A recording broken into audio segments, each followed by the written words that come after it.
Voy a presentar el libro Inflación, una costumbre argentina.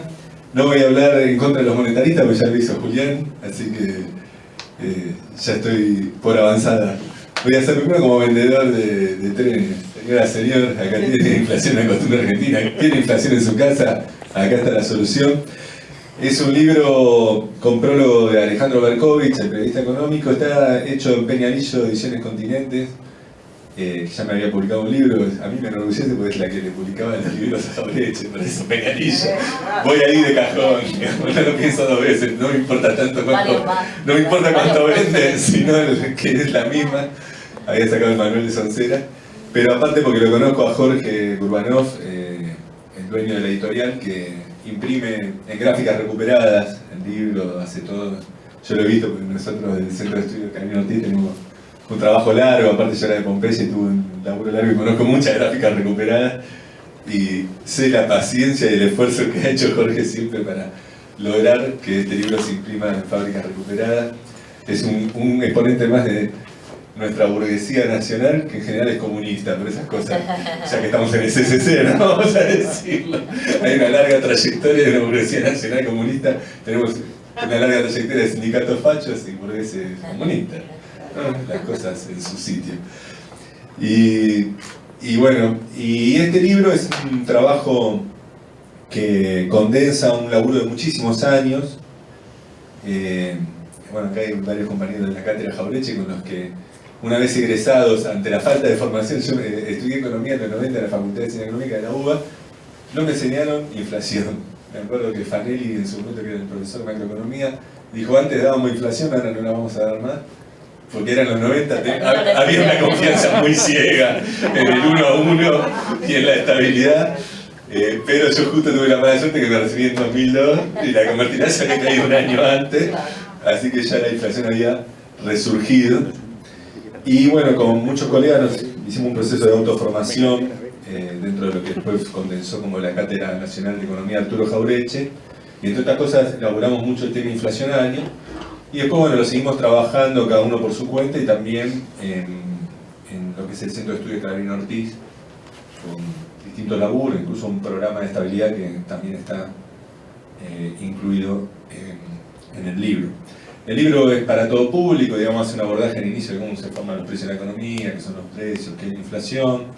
Después se mete un poco en las distintas visiones, está el monetarismo global, están los estructuralistas, están los heterodoxos de los países centrales, la distinta visión de los economistas, un repaso de la historia inflacionaria argentina desde la década del 40 del siglo pasado hasta ahora, con una prehistoria inflacionaria, donde no hay tantos datos. Yo no uso los datos de Ferrer, voy a decir que desconfío no por Ferrer en sí, sino por lo que son las estadísticas, al menos que yo trabajé mucho, incluso bueno, sacamos un libro en Ministerio de Economía, la edición Manuel Belgrano, sobre Alejandro Bunge, uno de los primeros en hacer los indicadores de precios, etc. Por eso conozco la dificultad de los que primero quisieron medirlo, y a veces cuando se lanzan esas series históricas muy largas, yo las miro con recelo, vamos a decir. Y después hace un análisis largo de los planes de estabilización vinculados a etapas históricas y a las distintas visiones de las distintas escuelas económicas sobre la inflación. Y por último se sumerge en la etapa actual y hay una propuesta que es básicamente lo que a mí me interesa por ahí traer acá. Pero, bueno, y después me gustaría hacer un paréntesis sobre la hiper y la dolarización, para no me acordar, lo hacemos al final. Bueno, ya metiéndonos por ahí el libro como excusa para analizar la etapa actual, digamos, de inflación en la Argentina, uno lo que puede ver en esa etapa que empezó, digamos, como problema social, si se quiere, más relevante a partir de 2008, ¿no? Cuando la inflación salta, entre 2006 y 2008, la inflación salta a los 2 dígitos, digamos, ¿no? Venía después de la salida de la convertibilidad en un nivel 3-4%. Hay ciertas presiones 2004-2005 que empieza a tensionar.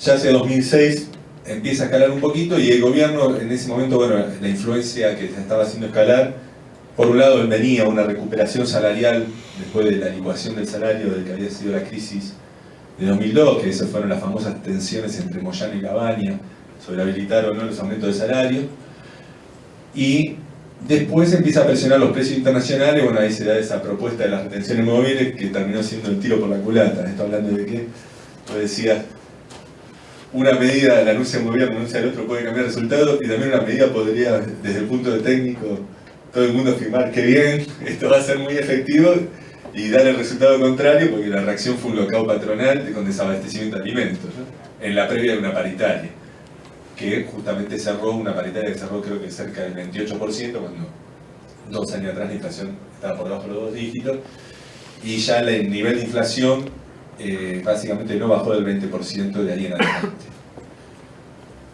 Esa inflación que por el 2009 bajó un poquito, pero digamos, se abarató el dólar, pero después se estabilizó. Uno ve, digamos, que esa inflación, digamos, que tiene ese salto en esa etapa, ya se ubica alrededor de del 20% con fluctuaciones que tienen que ver, si lo vemos a ojo, digamos, con un ciclo político de corto plazo, digamos, que se fue instalando en una economía que también entró en un estancamiento, vamos a decir que esta inflación se acomoda, cercano al 20%, con una inflación con una economía que en largo plazo también se estanca, con ciclos cortos electorales, ¿no? Que tenía que ver con que en el año electoral se planchaba el dólar, se planchaban las tarifas y se le daba un poco de bomba al gasto como para que la economía se mueva, pero llegabas apretadísimo a nivel reserva del mercado de cambio y en general al otro año se ajustaba el dólar, las tarifas y se retaseaba el gasto público para tratar de frenar un poquito, juntar unos dólares y que no se explote el mercado de cambio. En ese breve ciclo electoral, obviamente, los años electorales la inflación bajaba a un piso cercano al 20%, los años no electorales se trepaba a un techo más cercano al 28%, ¿no? Tenía esa dinámica. Esa dinámica cambia con el gobierno de Macri cuando hace el acuerdo con el FMI que le impone la política de que deje el dólar libre y se produce la devaluación, ¿no? Que se va de 20 pesos a cerca de 40, una devaluación casi de 100% en un mes, y la inflación ahí cobra un nuevo nivel que vamos a decir que se ubica a partir de ahí por arriba del 50%, nuevamente no vuelve a bajar salvo el año de la pandemia, pero tiene que ver también la pandemia con cuestiones particulares de medición de la inflación, digamos. Muchos sectores que estaban parados y no vendían no remarcaban, digamos. O sea, básicamente y estadísticamente no se registraban aumentos de precio que después cuando se descongeló vinieron acumulados por un par de meses. Por eso también se aceleró tanto la inflación post-pandemia, ¿no? Entre otras cosas. Y lo que ve que esa inflación se estabilizó de nuevo con ciclos que tenían que ver básicamente con la dinámica del dólar. Sí, básicamente el dólar, las tarifas tienen impacto pero muy menor en relación a lo que puede ser una devaluación, con un piso que ahora pasó del 20 al 50%, y estamos viviendo ahora una transición donde después del conflicto, de la guerra en Ucrania y la suba fuerte de la materia prima y la energía, esto se traslada a la Argentina y está haciendo una transición subiendo a un nuevo piso. Nosotros lo estimamos en exceso del 70%, básicamente. Creemos que estamos en la etapa de que ya entró el efecto de la inflación internacional, ahora se está trasladando a la pauta distributiva, básicamente reapertura de paritaria, y el eslabón que queda es la readaptación del tipo de cambio, la aceleración de las devaluaciones oficiales. Creemos que esto va a desembocar en una inflación que va a tener ahora un nivel cercano al 70%. Esta descripción, digamos, de la inflación nos tiene que llevar, entre otras cosas, a pensar que para explicar las causas de esta inflación tenemos que tener una teoría que permita hablar de una inflación que es relativamente acumulativa a lo largo del tiempo. Es un proceso histórico y que tiene un carácter acumulativo, ¿no? Porque la inflación no es que sube al 20% y después baja, sino que sube al 20% y ya se planta ahí, digamos. Tiene fluctuaciones pero sobre un nuevo nivel. Escala el 50% y no es que después baja, sino que se planta ahí como un nuevo piso donde empieza a tener fluctuaciones pero sobre ese piso, y ahora vamos al 70% y no es que después va a bajar. Al menos esa es nuestra visión, salvo que se haga un plan de estabilidad y se emboque la bombilla al agujero del mate, cosa que no venimos haciendo por lo menos en la última década, y va a fluctuar sobre ese nivel. Entonces, uno de los puntos centrales para seleccionar entre las múltiples teorías, como dice Rodrigo López, yo siempre lo cito, no sé, está ahí Rodrigo, que él dice que los economistas argentinos son como los esquimales con la nieve, digamos, que distinguen como 11 tipos de nieve de tanto vivir con la nieve. Bueno, los economistas argentinos distinguimos 11 tipos de inflación de tanto vivir con la inflación, de oferta, de demanda, monetaria, importada, cambiaria, por puja, inercial, ¿no? Empezamos a tener los distintos tipos de inflación. Cuando uno con todas esa vista experimentada del economista argentino trata de interpretar este fenómeno, tiene que seleccionar aquellos que permitan dar cuenta de esta idea acumulativa. Cuando uno va a esta idea acumulativa, el monetarismo tiene, digamos, una deficiencia en cierta forma, al menos en su forma más cruda, para dar esta idea, porque en realidad si la inflación es por emisión monetaria, ¿por qué se estabiliza en el 20%? La explicación sería porque hay un demente que sigue emitiendo al 20% anual, ¿no? O sea, faltaría alguien que diga, pará macho un rato, calmate con la maquinita, y tendría que bajar. Una explicación que yo siempre digo es muy débil, digamos. La hiperinflación fue porque había un psicópata con la maquinita, ¿no? Si vamos a esa aplicación, si la inflación es porque se emite mucho, incluso el hecho que en Argentina haya inflación y en otros países no, es porque en Argentina tenemos un problema de psicópatas en el Banco Central que emiten mucho. Incluso termina muchos sectores ortodoxos cayendo en esa idea, y ahí viene la idea de que el mal de la Argentina es el peronismo, ¿no? Ahora Cristina, el populismo, que hace que haya gente que emite mucho, siendo que en muchos países, toda América Latina, podemos decir, prácticamente está gobernada por populistas.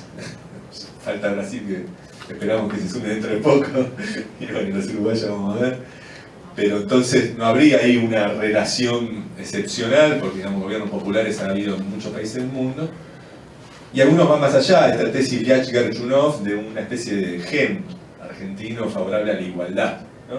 Que estaría detrás de los déficits públicos y la emisión monetaria, ¿no? En cierta forma, esta teoría, si no hay una construcción histórica de la inflación que permita hablar de procesos acumulativos y con características idiosincráticas propias, digamos, de un ecosistema económico nacional, y es simplemente por emitir mucho, terminás cayendo sí o sí que hay una particularidad o cultural o genética o desquiciado de los argentinos que emiten mucho, ¿no? Se plasma... Igual desquiciados tuvimos varios, ¿no? Digamos. Pero digo, se plasma en esa... termina derivando ahí. Hay una línea ortodoxa que plantearía que una inflación puede tener un proceso acumulativo, que es esta idea de que hay rigidez de precio de corto plazo y gobiernos que intentan mantener siempre la economía un poquito más allá.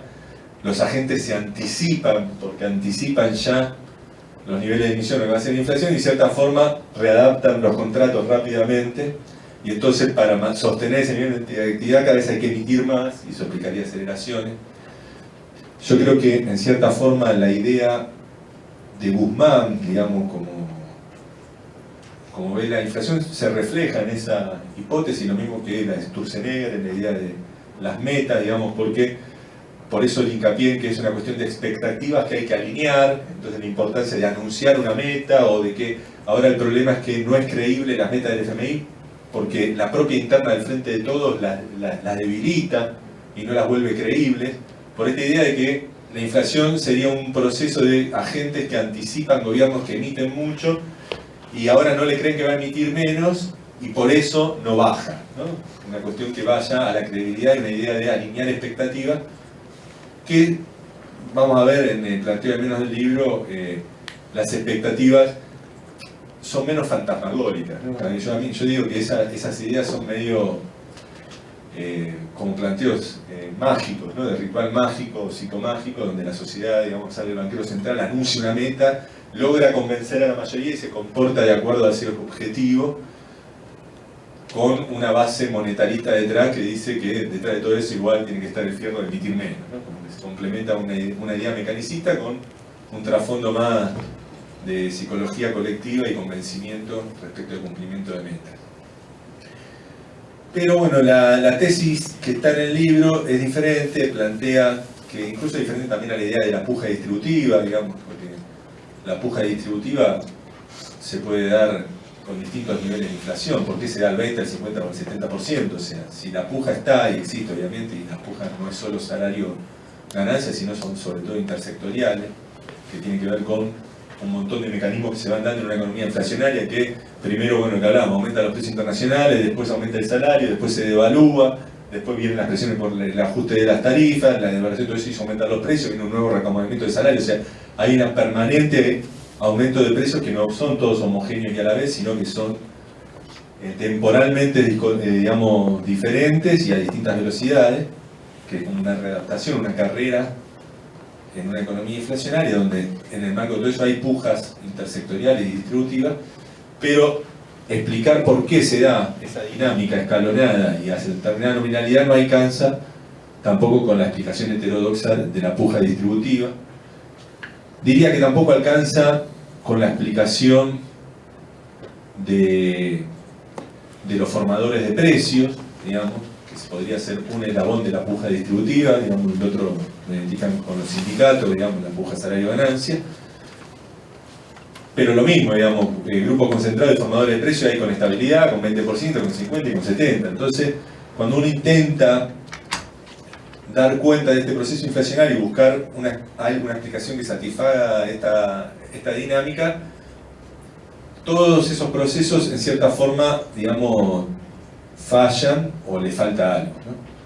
Y ahí entra esta idea de la inercia inflacionaria, que fue una idea desarrollada sobre todo en la década de los 80, básicamente fue muy popular cuando las economías latinoamericanas tenían procesos inflacionarios altos en general, y que estuvo implícita en muchos programas de estabilidad, como fue por ejemplo el Plan Austral acá, el Plan Real en Brasil, bueno, hubo muchos planes que trabajaban con el tema de la inercia, que yo creo que es un factor fundamental de la inflación actual.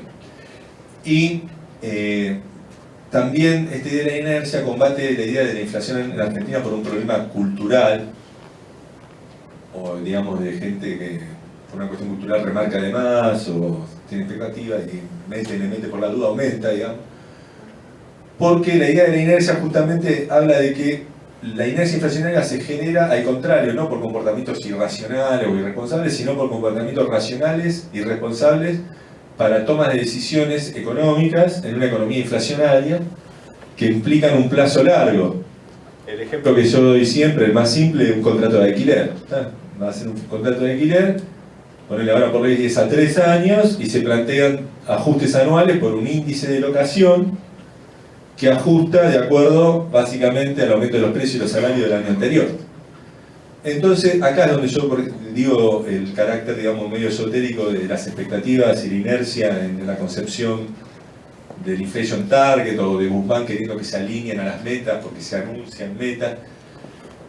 Porque haga lo que haga Guzmán con el FMI, con la meta y la mano en coche, le crea a toda la sociedad, sean unos fanáticos talibanes, TN todo el día dice Guzmán es súper creíble y todos los empresarios dicen la verdad que sí, este pibe es súper creíble, todos creen en él.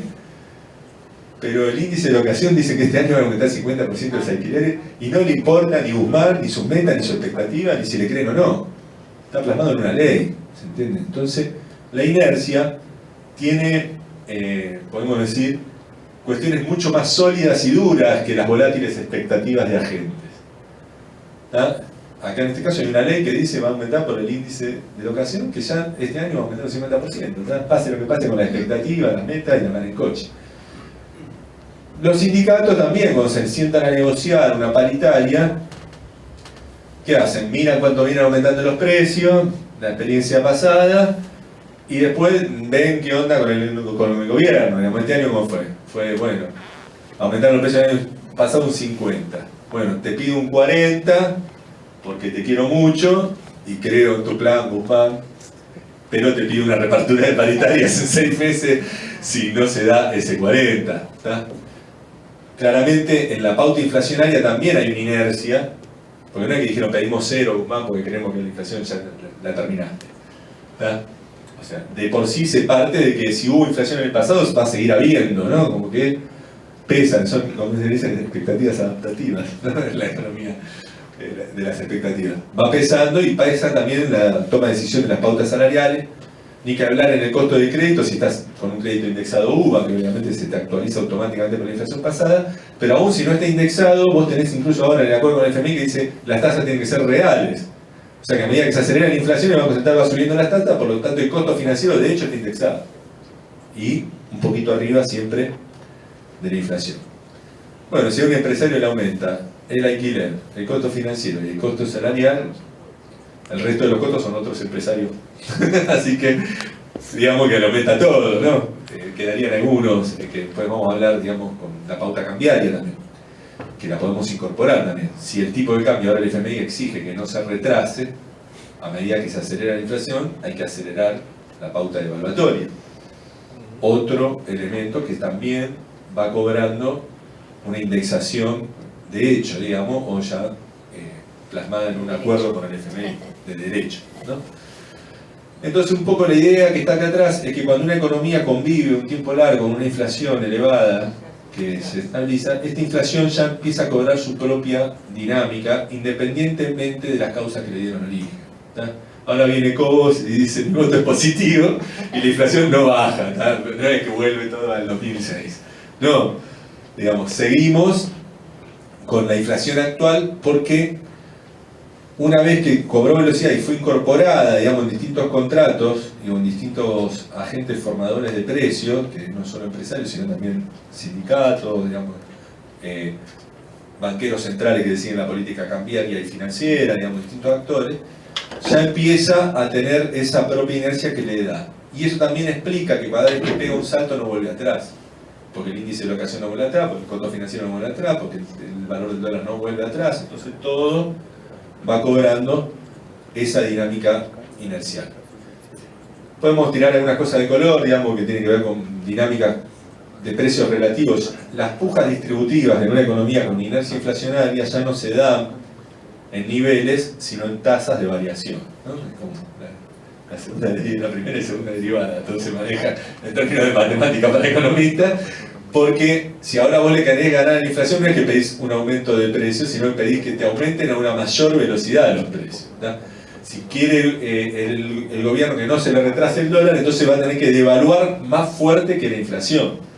Si quiere que la tasa de interés supera la tasa de interés tiene que ser más elevada. En este caso la tasa ya es una primera derivada. Pero digamos, ya empiezan las pujas distributivas a darse en tasas y no en niveles, ¿no? Correspondiente a un piso inercial de inflación. Cuando vos tenés inercia inflacionaria, los programas de estabilidad ortodoxos y heterodoxos tradicionales fallan, ¿tá? Puedo decir programa monetarismo global, vamos a planchar el dólar, ¿tá? Para de esa manera que los precios internacionales converjan, pum pum, el ancla cambiaria, no en el coche. Planchás el dólar, obviamente bajan un poco los exportables, bajan los importados, la inflación baja un poco, lo tuvimos la experiencia del año del ciclo corto electoral que habíamos dicho antes, entonces la inflación puede ir tocando el pico inercial, pero los otros sectores, digamos, el salario, los alquileres, el costo financiero, todos los otros rubros de la economía, mercado interno del servicio, industria, siguen su propia dinámica, y lo que se va generando es un gran atraso cambiario, digamos. Entonces, vos, está bien, bajás un poquito la inflación momentáneamente un tiempo, pero lo que va generando acumulativamente a lo largo de los años es un atraso cambiario cada vez mayor, que tarde o temprano termina en una gran devaluación, digamos, ¿no? Podemos trasladar este ejemplo a las tarifas, como la idea del ancla tarifaria. Podemos trasladar este ejemplo a los acuerdos de precio, ¿tá? Si yo veo un acuerdo de precio sectorial, que es un poco la dinámica heterodoxa que venimos viendo, digamos, en los últimos años, la Secretaría de Comercio, digamos, está bien, yo voy y le digo ahora qué aumento más que nada, los fideos, y voy y me siento con los empresarios del fideo, no sé qué, un plan, durante 3 meses no aumentan los fideos. Pasado 3 meses, me viene el empresario del sector y me muestra los costos de que sigue aumentando todo durante esos 3 meses y negocia un nuevo aumento, digamos. Entonces, los acuerdos son acuerdos momentáneos que también la propia inercia inflacionaria con su dinámica los va desgastando y terminan siendo insostenibles y necesitando reajustes. Hecho que también, de un punto de vista más político y de ejercicio del poder político, desde mi punto de vista, desgasta la herramienta del Estado negociando con los empresarios. Porque te sentaste una vez, te sentaste 2 veces, te sentaste 3 veces, te sentaste 4 veces, la quinta ni viene. ¿tá? Hacer un acuerdo con un gobierno que le pide por 3 meses comprar un precio, que después le aumenta. Es una negociación permanente de acuerdos efímeros que duran un par de meses con un montón de sector empresario que va desgastando al Estado en su capacidad de articular acuerdos con los actores empresarios. Lo mismo podemos decir con los sindicatos, ¿tá? Este año te banqué, pedí un poquito menos, el año que viene, ya la última vez te pido el doble de aumento con cláusula de indexación mensual y la mar en coche, ¿tá? Porque la paciencia se te acaba, digamos, como actor de representación, podés tirar una vez, 2, 3, cuántas veces más vas a juntar, dirá menos en materia salarial. Entonces, los intentos de acuerdos de frenar la puja distributiva, sea con el sector empresarial, sea con el sector de trabajo, digamos, en una dinámica inflacionaria que tiene una inercia propia, termina desgastando al Estado y a las negociaciones y los acuerdos sectoriales, ¿no? Termina desgastando la herramienta del pacto del acuerdo social en un uso que entiendo yo que es un mal uso, ¿tá? Porque es un uso que siempre va atrás de, este aumentó mucho, este aumentó más ahora, y siempre vas corriendo atrás, pero no trabajás sobre la inercia y sobre las cuestiones que están detrás del proceso inflacionario general. Por el otro lado, el lado monetarista, digamos, que trabaja sobre el tema de la emisión monetaria, podemos decir que le pasa algo similar, digamos, dice, bueno, no vamos a emitir tanto dinero, entonces vamos a bajar la tasa de emisión monetaria este año tanto, este año tanto, este año tanto. La inflación sigue su curso, porque sigue su curso los alquileres, los salarios, el costo financiero incluso va más alto, entonces toda la dinámica de precios sigue su dinámica habitual, indiferente a los objetivos de emisión monetaria, su cumplimiento o incumplimiento, pero al Estado se le va dificultando cumplirlo si tiene un déficit que financiar porque aumenta el valor nominal del déficit, que es lo que le está pasando a Guzmán este año. Firmó una pauta, no me acuerdo si era del 1,9% de emisión, del 1% mezcló, del PBI, pero lo dirigieron nominalmente, creo que eran 700.000 millones de pesos y ahora van a tener que emitir más, digamos, porque lo hicieron con una proyección de inflación que creo que era del 39, no me acuerdo, del 39%, y ahora la inflación va a estar cercana al 70%, entonces claramente, y ya hubo por decreto un anuncio de adaptación del presupuesto, esa meta en términos nominales por lo menos se va a tener que ajustar, digamos. Y lo mismo le pasó a Macri con ese intento de emisión cero, digamos, lo terminó desbordando y terminó teniendo que emitir, porque si no, digamos, le dejaba funcionar el Estado, básicamente. Entonces, incluso en el caso exitoso, diríamos, si lograran el déficit cero y la emisión cero, pasado 2 años de una inflación del 70%, si no emiten, desaparece el dinero de la economía. ¿Eh? No hay, digamos, se licúan todas las tenencias monetarias, básicamente. No las indexadas, que se mantendrían en posible, pero sí, depende de que tengamos como dinero, por lo menos sí el billete de moneda, ¿no? Lo que es dinero constante. Entonces, bueno, básicamente el diagnóstico es ese, que la inflación tiene un carácter inercial. La inflación inercial tiene la característica de ser acumulativa, es un proceso histórico que tiene un origen determinado y se va construyendo históricamente. Por eso puede una economía como la Argentina entrar en un proceso inflacionario creciente, aún en un mundo y aún en una economía regional con estabilidad de precios. No importa. Tomó su dinámica propia y va escalando dentro de esa dinámica propia. Y este tipo de políticas, básicamente, si no se trabaja esos elementos inerciales, tiene difícil chance de prosperar cualquier programa. En términos políticos, nosotros desde el Centro de Estudio de Carolina Ortiz creemos que la actual política, digamos, ya lo estamos viviendo, no veníamos diciendo de antes, vamos a darnos méritos, que no va a tener un buen resultado con la inflación, digamos, el tema del acuerdo con el FMI, la pauta de las metas no va a ser efectivo, lo estamos viendo, lejos de bajar se está acelerando. Y lo que vemos nosotros que los economistas heterodoxos, en cierta forma, una costumbre argentina, se acostumbraron a la inflación y la sociedad, ante el fracaso, digamos, reiterado de estos programas, va a buscar alternativas. Y si lo único que están hablando algo es Milei y lo libertario de la dolarización, ante la ausencia de una propuesta del otro lado, básicamente queda eso. Entonces, en cierto sentido, un sentido más político, este libro es un llamado a que los economistas heterodoxos y los centros de estudio heterodoxos tenemos que empezar a presentar propuestas de programas de estabilización.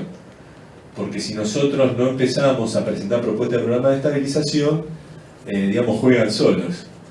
Entonces, para hacerle partido tenemos que salir a la cancha. Básicamente, ese es la intencionalidad política, digamos, detrás de este libro y de la propuesta. Voy a irme al paréntesis con el tema de la dolarización. Las políticas de dolarización en general son políticas que se aplicaron y se aplican, lo mismo que los tipos de cambio fijos, como la convertibilidad, después de procesos hiperinflacionarios, y son muy efectivas. Y yo creo que lo trabajo en el libro, digamos, tiene que ver con cuestiones propias de los procesos hiperinflacionarios y de la dinámica de la formación de los precios en hiperinflación, que es muy diferente a la actualidad, ¿no? Porque en los momentos de hiperinflación la moneda deja de tener, de ser no solo reserva de valor, sino tampoco deja de ser una medida de los valores. Entonces, uno no puede formar precios con la idea de me salió tanto y le aplico un 20%, como forma precio la mayoría de quienes venden algo. Sino que no son tomadores de precios por el mercado internacional, todo el resto, el 90% de los que venden algo le ponen un margen sobre el costo, ¿no? De producción o de compra-venta. Porque vos sí, le pones un margen a lo que compraste, pero cuando vas a recomprarlo no te alcanza para reponer. Entonces, la dinámica de precios es tan rápida, digamos, los aumentos, que llega a haber, incluso en la hiper llegó a haber tres remarcaciones diarias, mañana, mediodía, noche, digamos, antes de cerrar, que casi la totalidad de los precios se terminan dolarizando, ¿tá? Vos le fijás el precio al alfajor en dólares, si sos kiosquero, te fijás cuánto está a la mañana el tipo de cambio, le pones un precio, te fijás cuánto está el mediodía, te fijás a la tarde cuánto está y vas remarcando. Y en los hechos esa dinámica lo que hace es que todos los precios se dolaricen, ¿tá? Es como si todos fueran commodities exportables o productos importados, ¿no? Por eso la política de fijar el tipo de cambio, que en su versión extrema es la dolarización, pero podría ser una política de tipo de cambio fijo, es tan efectiva a la salida de una hiper, ¿tá? Pasó en Ecuador, pasó acá, no sé, Alemania después de la Segunda Guerra, digamos, de la Primera Guerra hiperinflacionaria, digamos, usar el ancla cambiaria tiene que ver con que se dolarizan los precios de la hiper. Ahora, usar el ancla cambiaria en una economía que no está atravesando un proceso hiperinflacionario puede terminar funcionando mal. Al menos la experiencia de los últimos años de retrasar el dólar los años electorales generó una baja de la inflación, pero relativa. No fue la convertibilidad bajando de un saque a una hiper, sino que fue pasarte del 28 al 22% de inflación, ¿tá? Entonces podríamos tener un escenario de dolarización, pérdida de la moneda nacional, con todo lo que implica eso en términos de limitación de las herramientas de política económica, y encima con inflación, porque la dinámica no es de que los precios están dolarizados y por más que dolarice pueden seguir teniendo su propia inercia. Nosotros hacemos una propuesta que también la trabajamos del Centro de Estudios de Carabino Ortiz, digamos que yo la levanto acá en el libro. Soy autor también de la propuesta del Centro de Estudios, así que me robé a mí mismo. Que tiene que ver con esta idea de la inercia, donde así como los golpes sobre un precio clave, el dólar, las tarifas, etc., generan un salto en los precios que después no baja más, nosotros decimos, bueno, vamos a la inercia al revés, ¿tá? Vamos a generar una estabilidad artificial de los precios y la vamos a proyectar por los mecanismos propagadores de la pauta salarial, de los alquileres, del costo financiero, ¿tá? Vamos de la política cambiaria y la política de tarifa. O sea, vamos a hacer una dinámica al revés. Para eso la propuesta nuestra es ir a un acuerdo de precios, ahí hablando de esas herramientas que se gastan, ir a un acuerdo de precios en el marco de un pacto social donde se plantea un congelamiento total de todos los precios de la economía, no de un sector, de 3 meses, nada más, perro grande, perro chico, ¿no? Helvar propuso un congelamiento de precios por tiempo indeterminado, hasta el infinito. Nosotros somos peronismo siglo XXI, con 3 meses nos conformamos, si logramos 3 meses ya estamos contentos. Y planteamos que ese congelamiento de precio de 3 meses, después, mientras duran esos 3 meses, se negocie una paritaria en salario real indexada al periodo de congelamiento, ¿tá? Entonces, en vez de negociar un 70% porque pienso empatar a la inflación, un 75% que quiero sacarle 5 puntos, negociarte un 0 o 5 puntos arriba de la inflación, a partir de esos 3 meses de estabilidad y vas indexando la paritaria. ¿Qué lográs con eso? Lográs que la estabilidad que generaste en esos 3 meses ya la incorporás en la pauta salarial. Esa baja en el piso inercial de inflación ya lo proyectás en la pauta salarial. Decimos de hacer lo mismo con los alquileres, digamos que el índice de locación tendría que ajustar a partir de ese programa desde ese periodo de estabilidad. Lo mismo los créditos UBA, eso venga automático, digamos, lo mismo de conocer, digamos, todo eso medio se ajusta automático porque están indexados por la inflación del mes pasado. Y la tasa de interés hay que hacerla converger. Los créditos que son a mediano o largo plazo a tasas nominales habría que hacer en cierta forma una tabla de desagio, digamos, como se hizo en el plan austral, para bajarlo a los nuevos niveles de nominalidad, porque si vos te tomaste un crédito al 70% y de repente te baja la inflación a un 5, un 10, estás en el horno, ¿no? Entonces hay que tener previsto eso. La pauta salarial lo mismo, la pauta tarifaria lo mismo, y obviamente esto sería como el esquema general, son 9 meses y después volver a paritarias libres, porque la idea de mantener la indexación eternamente puede tener un efecto contraproducente si después hay un shock sobre un precio clave, o sea que sería un programa total de 12 meses. Y después tenemos un montón de detalles que a mí me gustaría más abrirlo al debate y a los pero bueno, nosotros decimos también hay que ser inteligente en materia de manejo de, obviamente, estamos en una coyuntura muy alto precio internacional, es difícil pensar una proyección de que vuelvan a aumentar más bien podemos tener algún alivio de precios internacionales probablemente en un tiempo, pero sí venir trabajando algunas cuestiones de precio básicamente estacionales, ¿no? Fruta, verdura, carne. Esto lo explicaba Schwarzer en la Facultad de Economía, cuando Menem hizo la convertibilidad, acordaron con Coto y Coto reventó el mercado de Hacienda mientras lanzaban el plan de convertibilidad haciendo bajar la carne. ¿Tá? Le pagaron bien, era una carnicería, ahora es un shopping, ¿no?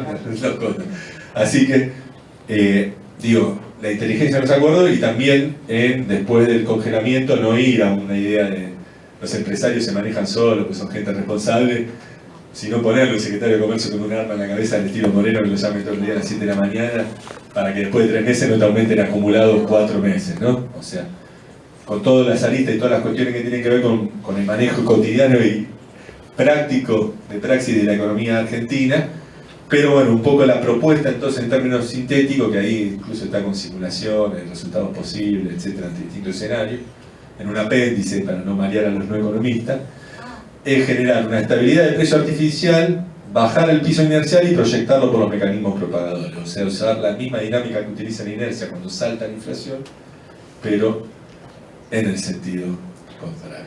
Así que bueno, ese es, en resumido modo, lo que está acá en el libro.